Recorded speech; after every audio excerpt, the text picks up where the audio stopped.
Time for another round of single coverage here at OSG Sports, and it is time to catch up on one versus two.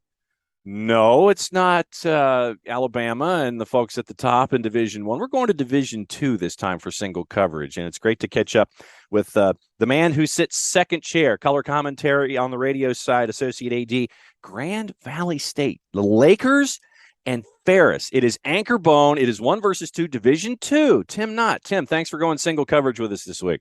Hey, thanks for having me. It's a pleasure to be here. All right, so you've been there. This is what, your 26th year of doing a color? No, actually, 26th on campus. 26th year at Grand Valley as the Associate AD for Media Relations. It's my 7th year doing color. Okay. We kind of had some changes, and it was really weird because I was doing the game notes. Nobody knows the game notes better than I do as I'm writing them. I mean, so being on the air, I can just spit out everything I write. It's perfect. I mean, no one. I used to tease our former play-by-play and color guys about they never read the game notes. I go, you guys, everything's in there. Like, how can you not talk about that note? Well, now I can talk about all the notes I write. I everything comes to fruition. So it's been a lot of fun. And basically, it's really kind of weird because Grand Valley State football is in its 51st year of playing, and I've been here for 26 of those. So I kind of know a lot about the history in terms of Laker football, and so it's been a lot of fun.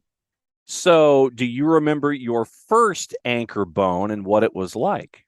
Yeah, I mean, it wasn't the Anchor Bone Classic back then. This rivalry has really gone and it's been a weird rivalry. Ferris State kind of dominated early on in the rivalry, and then Grand Valley took over kind of in the 1980s up through 91. Grand Valley State dominated it. Ferris State had a couple of good years. They made it to the national semifinals, lost to North Alabama. Bill Love was their quarterback, an outstanding team. And then starting actually in 96, Ferris State was number 1 in the country. And that was the year before I started here. And Grand Valley State beat them at Grand Valley. And that started a string of 10 straight victories in the rivalry. And then included in that was that's when the Anchor Bone Classic started in terms of the rivalry and putting a name to it. It was always a rivalry, but we put a name to it, the Anchor Bone Classic, and since then it's really kind of grown in nature. So going back to your first exposure to this rivalry, when did you have your bleep moment that, yeah, this is big stuff? The first one in 1997. It was 21-18 victory for Grand Valley. Came down the final seconds. Brian Kelly, current LSU coach, is the head coach for Grand Valley at that time. And it was really back and forth game, and you could just sense throughout the week, it was a bigger game. It meant more. The schools are located an hour apart, and both have been successful in football. And so when both teams are successful, it really heightens that rivalry, and it just means more. All the kids played against each other in high school football, coming from some of them played together, played against it, and played against one another. So it just meant more, and you could tell that. When it comes to the way things have shaped up in the season for Grand Valley, what has it been like to get to this particular point? What's the season been like for those that haven't been keeping an eye on the Lakers? It's kind of what we expected. This is a veteran team. We kept a lot of guys through that COVID time in terms of that COVID year. We're an experienced team. Great leadership on both sides of the ball. I think our defense is in my 26 years, this defense might be one of the top 1 or 2 defenses that we've had. Our front 7 we're loaded. We have 10 interior defensive linemen that play, and they're literally shifting. Like it's almost like hockey with line changes. I mean, so they're only playing 35 reps a game, but they're fresh every play. Our linebackers are really good. We're young in the secondary, but as you know, if your defensive line is as good as ours is, it makes the secondary play a lot easier. So, and I felt good. We had a returning quarterback, Cade Peterson. Our receivers were experienced. Our offensive line's experienced. So I kind of knew coming in that this was going to be a team that could vie for a national championship. And when the pedigree of Division Two as you do in Grand Valley, it's Grand Valley to me seems to be a part of the fabric of Division Two. It's one of those default names that you gravitate toward in Division Two football when it comes to chasing championships in the NCAA. It really is, and it started back in 1990, 2000. Brian Kelly, he went to Northwestern and kind of viewed what Northwestern was doing. We had a really good freshman class, Kurt Ains, David Kirkus that came in, guys that probably got overlooked and should have been in the Big Ten. And that sounds like a stretch, but when you see where they went, you could really sense that their talent. So he kind of changed our offensive system. We went to a no huddle, fast breaking, type system, and it really took off. Kurt Ains was an outstanding quarterback. David Kirkus at wide receiver, and those guys actually got chances in the NFL, along with several other individuals on during that 4-year span. So it kind of started off there with Brian Kelly, Chuck Martin. After Brian left, went to Central Michigan, Chuck Martin took over, who was the defensive coordinator, and he just kept rolling. And Chuck has the all-time best winning percentage in Division II history. And then Matt Mitchell, who's our defensive coordinator, it just kind of moved on to Matt. So we've kept it in-house, and that's allowed us to maintain our product and keep it together. And I think that's been important because those guys knew what the fabric of Grand Valley State football was and what it meant. And, to sustain our success, which our winning percentage since 2001 is over 80%. That's kind of amazing statistic. Does it blow you away at times to see this program continue to be as successful and be this rolling boulder down the hillside that it always seems to be? Does it blow you away at times? Yeah, it does. But I see what those guys invest. I mean, no one's around the football program more than I am. They call me the de facto director of football ops because I'm down there so much. And the school cares about it. I mean, Grand Valley State football is a part of Grand Valley State, and you can tell it means more. It means more to the alums. It means more to the area, to Allendale, and to campus. And it's a rallying point. It always has been. Grand Valley State has, football has always been important here. Much like your Southeastern Conference schools. I mean, where those programs, it means more at Ole Miss than it does, and I know their baseball program's outstanding, but it just means more, and you can just tell that. And I was able to, that became ingrained in me right away. And when it means more, you do more, and you take more pride in it. When you look at the schedule so far this year, it was a close game to start things out against Colorado School of Mines in the home game. Then you put 35 on Colorado State Pueblo, big win over Lincoln, and at Wayne State you put 48 on them to win 48-9. Then GLIAC starts with Saginaw Valley winning 29-10. Then you had to travel to Springfield, Mass. to take on AIC. You win that one 45-3. When you look at this team right now, heading into this one, what have you seen about its consistency and getting ready for a rivalry week as you've been leading into all of this stuff? Because I would anticipate that, especially with the game against AIC, having to travel, you want to take care of your business early so you can focus on a conference game, because that's important getting into the postseason, but B, it's also that rivalry game. Coming out of the AIC game, big win in Springfield, Mass. What's it been like after that, getting ready for this? Well, it really started with we knew going into the season, Colorado School of Mines returned everybody for their, from a national semifinal appearance last year. And, the coaches looked at getting things started with those first two games, playing two quality teams. You knew what you were going to get into. So it's built from there. And then you could sense, I don't want to disrespect American International, but, we knew going in that we were a decided favorite. Get the guys in, get them their reps, get them out, get back on the charter flight back home. But on the charter flight back home, it switched to Ferris week, and the guys knew, and there wasn't the 24-hour celebration.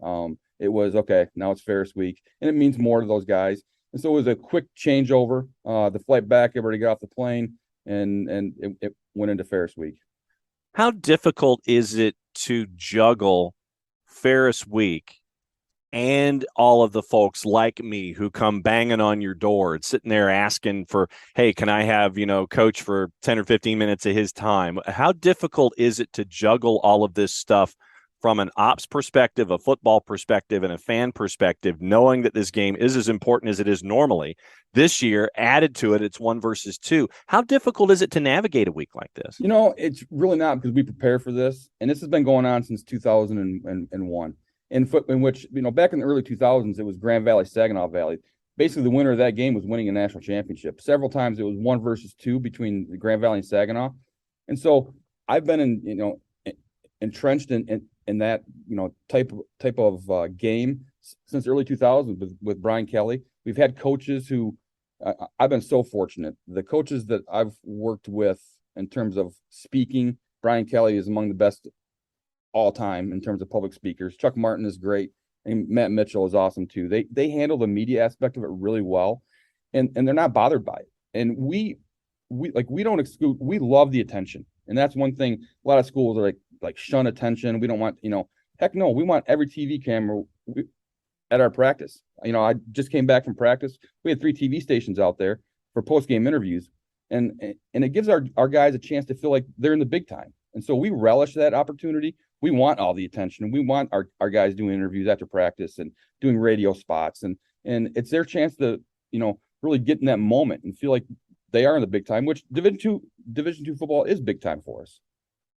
When you get into a week like this, and folks are focusing on 1-2, we'll get into keys from your color commentator hat perspective coming up in just a little bit. But you mentioned quarterback, you mentioned defensive lineman.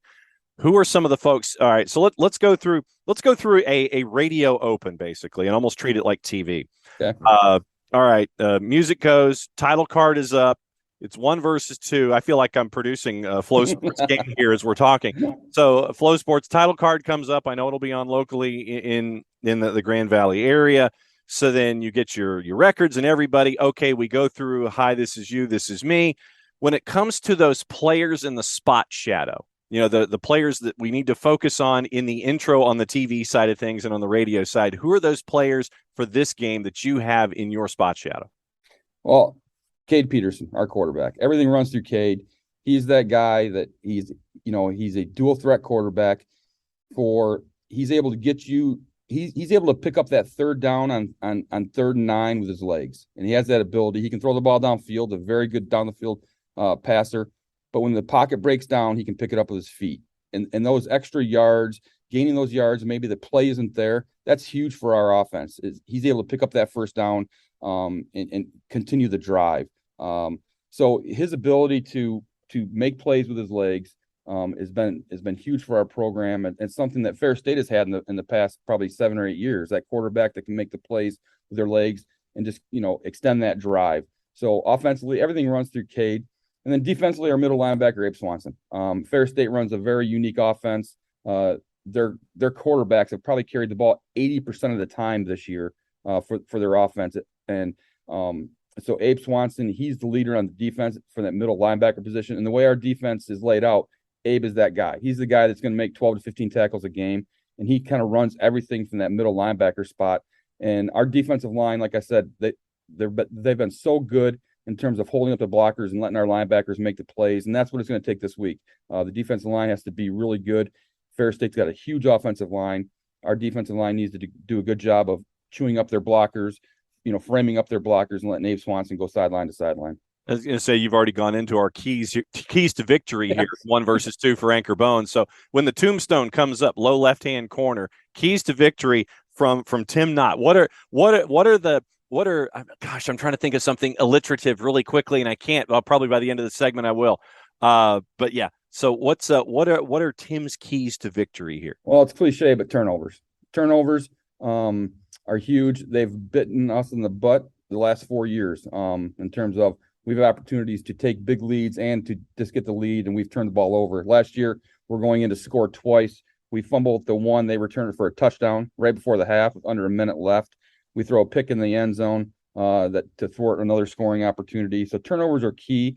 And Ferris State does tend to put the ball on the ground. We need to take some turnovers. We need to, create some turnovers defensively. The turnovers is number one.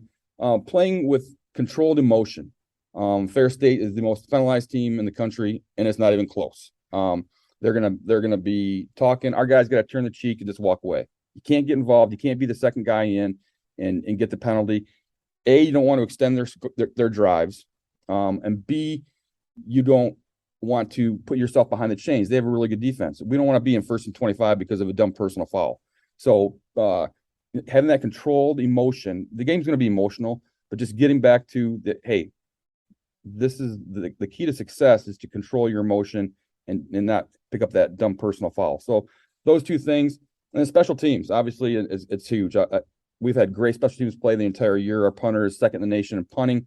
It's okay to punt. I mean, don't turn the ball over on your own side of the field, especially, a turnover in your own side is huge. It's okay to punt.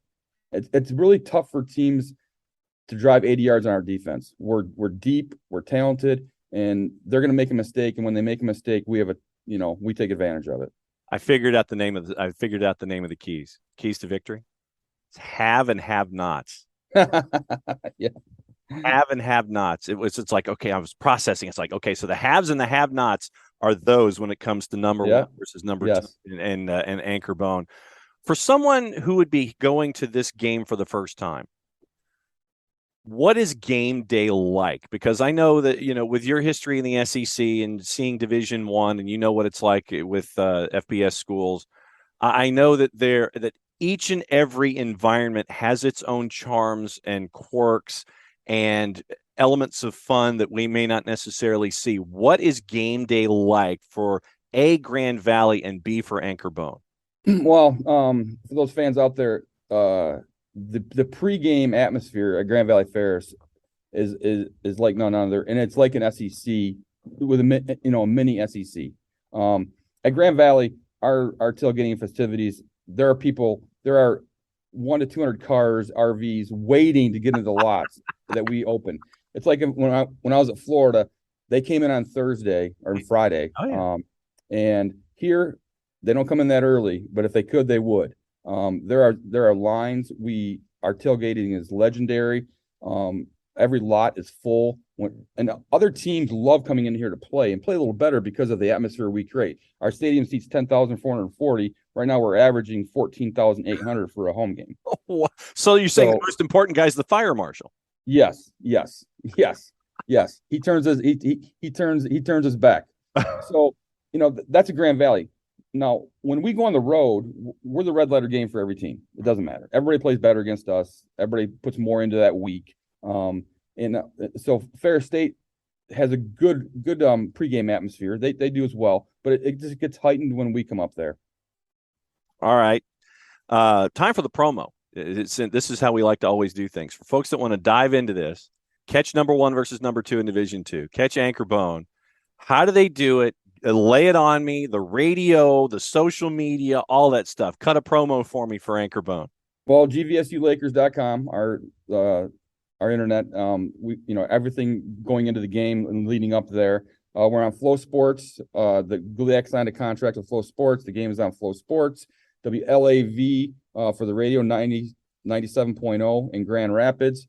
In the whole week leading up, obviously on the website and social media, you can obviously get everything you want. And both programs do a really good job. I run our program here like a Big Ten program in terms of sports information. I mean, our staff does an unbelievable job. We cover it in every shape, way, and fashion, through Twitter, through Instagram, through TikTok. We have it all covered. And so we have to take a lot of pride into what we do, and it's evident by the product that we put out. gvsulakers.com for all of your information on the world wide webs and everything. So once again, thank you for the haves and the have-nots. Thanks for going single coverage here at OSG Sports, going one-on-one with me to break down one of the coolest rivalries in the country in Division II. Tim Knott runs color on the broadcast, associate AD at Grand Valley State. Tim, thanks for hanging out with us on the network, and have a good broadcast. Have a good game. May everyone get there safely, get home safely, and may the result be what you wish. Thanks, John. Appreciate your time.